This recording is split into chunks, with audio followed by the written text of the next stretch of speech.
박지현과 홍지윤이 작사 작곡하고 직접 부른 충격적인 듀엣곡 사랑은 언제나 우리와 함께. 불이 꺼진 스튜디오. 숨조차 소리로 남을까 봐 모두가 입술을 다물었다. 무대 위에는 2개의 마이크만 덩그러니 서 있었고 스피커에서는 아무런 예고도 없이 딱 하고 메트로놈 같은 소리가 심장을 두드렸다.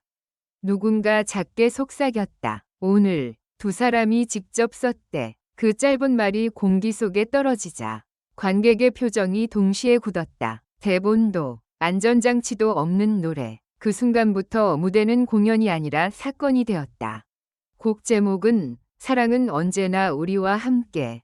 따뜻한 문장 같지만 이상하게도 그날 밤엔 위협처럼 들렸다. 사랑이 늘 함께라면 도망칠 곳이 없다는 뜻이 될 수도 있으니까. 그리고 사람들이 충격적이라고 말한 건 멜로디가 낯설어서가 아니었다. 노래가 시작되기도 전에 2사람이 서로의 눈을 피하지 않았기 때문이다. 카메라가 클로즈업을 잡는 사이 한 사람의 손이 다른 사람의 손등 위로 아주 느리게 올라갔다. 단순한 제스처가 아니었다. 마치 이제 돌이킬 수 없다는 서명 같았다. 사실 그 전날부터 이상한 기류는 있었다. 리허설 스케줄이 통째로 비워졌고 스태프들은 오늘은 질문 금지라는 말을 농담처럼 주고받았다. 메모지엔 코드 진행이 빽빽했고 그 옆엔 지워진 문장들이 칼자국처럼 남아 있었다. 누군가가 가사가 너무 노골적이라 바뀐다는 말을 했지만 바뀌지 않았다. 오히려 더 단단해졌다. 사람들은 불안해하면서도 기대했다. 불안과 기대는 늘 같은 표정으로 나타나니까. 첫 소절은 박지현의 목소리로 시작됐다. 음은 낮고 고요했지만 그 고요가 오히려 폭발 직전의 고막 같은 긴장을 만들었다. 그는 우리의 가장 조용한 순간에도 라는 가사를 뱉듯이 내뱉었다. 그리고 그 다음 문장을 홍지윤이 이어받았다. 누군가는 우리가 끝났다고 말했지. 그 단어들이 떨어지자 관객석 어딘가에서 숨을 들이키는 소리가 들렸다. 마치 모두가 동시에 물속으로 잠수하는 순간처럼. 그들이 작사 작곡했다는 사실은 노래를 더 위험하게 만들었다. 누가 대신 써준 감정이 아니라 본인이 통째로 꺼내놓은 감정이기 때문이다. 멜로디는 처음엔 익숙하게 흘렀다. 그러나 2절로 들어서면서 반전이 시작됐다. 반주가 갑자기 한 박 늦어지고 드럼이 심장 박동처럼 불규칙하게 흔들렸다. 관객은 무의식적으로 박자를 찾으려 했고 그 순간 깨달았다. 이 곡은 따라 부르기가 아니라 버티기였다는 걸. 홍지윤의 고음이 올라갈 때 조명이 밝아지는 대신 더 어두워졌다. 무대는 검은 바다 같았고 2사람의 얼굴만 떠 있었다. 그리고 그때였다. 박지현이 노래를 멈춘 듯 보이는 아주 짧은 공백. 소리가 끊긴 게 아니라 의미가 끊긴 공백이었다. 그는 숨을 삼키고 말했다. 노래가 아니라 말로. 그때 너를 지키지 못했어. 관객석이 술렁였다. 예정된 애드리브인지 즉흥인지 알 수 없었다. 알 수 없다는 사실이야말로 가장 큰 공포였다. 홍지윤은 흔들리지 않았다. 흔들린 사람은 카메라였다. 순간 초점이 미세하게 튀었고 화면은 마치 현장이라는 단어를 증명하듯 거칠어졌다. 그녀는 눈을 내리깔지 않고 박지현을 똑바로 바라보며 다음 가사를 이어갔다. 그래도 사랑은 늘 우리와 함께였지. 그 문장이 따뜻해야 정상인데 그날 밤엔 판결문처럼 차가웠다. 사랑이 함께했다면 상처도 함께했다는 뜻이니까. 후렴은 2사람이 동시에 불렀다.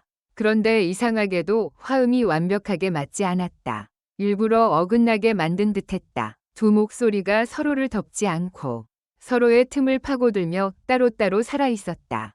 그 어긋남이야말로 가장 정직한 화음이었다. 함께하지만 하나가 되지 못하는 그 불편한 진실. 관객은 그걸 들으면서도 고개를 끄덕였다. 인정하기 싫은 사실은 이상하게도 가장 잘 들리니까. 노래가 중반을 넘어가자 무대 뒤 스크린에 문장이 떠올랐다. 너의 이름을 부르지 못한 밤이 있었다.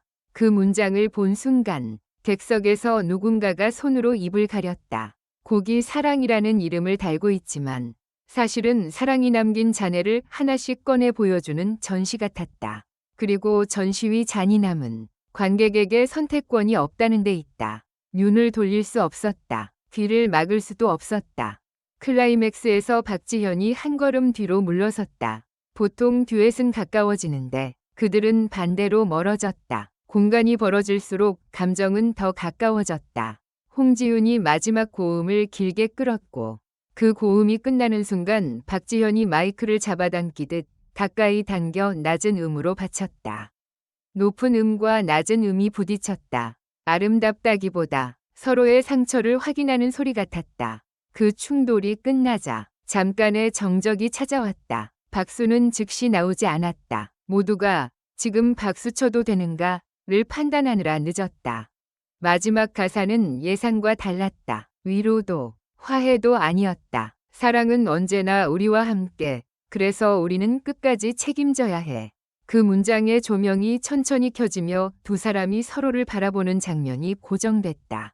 누군가는 그 눈빛을 고백이라 부를 것이고 누군가는 경고라 부를 것이다. 하지만 무엇으로 불러도 상관없었다. 중요한 건 그 눈빛이 가짜가 아니라는 느낌이었다. 관객은 가짜를 너무 많이 봐서 진짜가 나오면 오히려 겁을 낸다. 공연이 끝난 뒤 백스테이지는 더 조용했다. 스태프들은 서로 눈치를 보며 말수를 줄였고 매니저는 휴대폰을 붙들고 어디론가 짧게 지시를 내렸다. 기사 나가기 전에 정리해. 정리라니. 무엇을 정리한다는 걸까? 노래의 해석? 방금 일어난 감정? 이미 세상에 던져진 문장을 다시 주워 담을 수 있을까? 누군가는 이 정도면 폭탄이라고 했고 누군가는 이게 예술이라고 했다. 그리고 둘 다 맞았다. 그날 밤 온라인은 순식간에 갈라졌다. 너무 솔직해서 무섭다. 는 반응과 이런 진심을 기다렸다. 는 반응이 부딪혔다. 어떤 사람은 두 사람의 한숨 길이를 분석했고 어떤 사람은 코드 진행의 변화를 관계의 균열로 읽었다. 팬들은 서로의 해석을 지키려 싸웠고 그 싸움은 결국 노래의 힘을 증명했다. 사람을 움직이지 못하는 노래는 아무도 싸우게 하지 못한다. 하지만 가장 충격적인 건 그들이 이후 인터뷰에서 거의 아무 말도 하지 않았다는 점이었다. 곡은 곡으로 남았으면 좋겠어요. 짧고 단단한 말. 그 한마디가 오히려 더 많은 상상을 불러왔다. 침묵은 늘 가장 큰 확성기다. 사람들은 침묵 속에 자기 이야기를 채워넣는다. 그리고 그날의 사랑은 언제나 우리와 함께는 듣는 사람마다 다른 상처를 깨웠다. 누군가에겐 이별이었고 누군가에겐 사과였고 누군가에겐 끝내 하지 못한 고백이었다. 결국 이 듀엣곡이 던진 질문은 간단했다. 사랑이 늘 함께라면 우리는 그 사랑이 남기는 책임까지도 함께 안고 갈 수 있는가? 박지현과 홍지윤은 무대 위에서 그 질문을 노래로 던졌고 관객은 대답 대신 숨을 삼켰다. 무서운 노래는 귀를 찌르지 않는다. 마음속 깊은 곳을 조용히 두드린다. 그리고 어느 순간 우리가 스스로 깨닫게 만든다. 이미 그 사랑이 우리와 함께였다는 사실을. 마지막으로 모두 행복한 시간을 보내시길 바랍니다. 이 글은 오락 목적으로만 작성되었으며 현실에 기반한 내용이 아닙니다.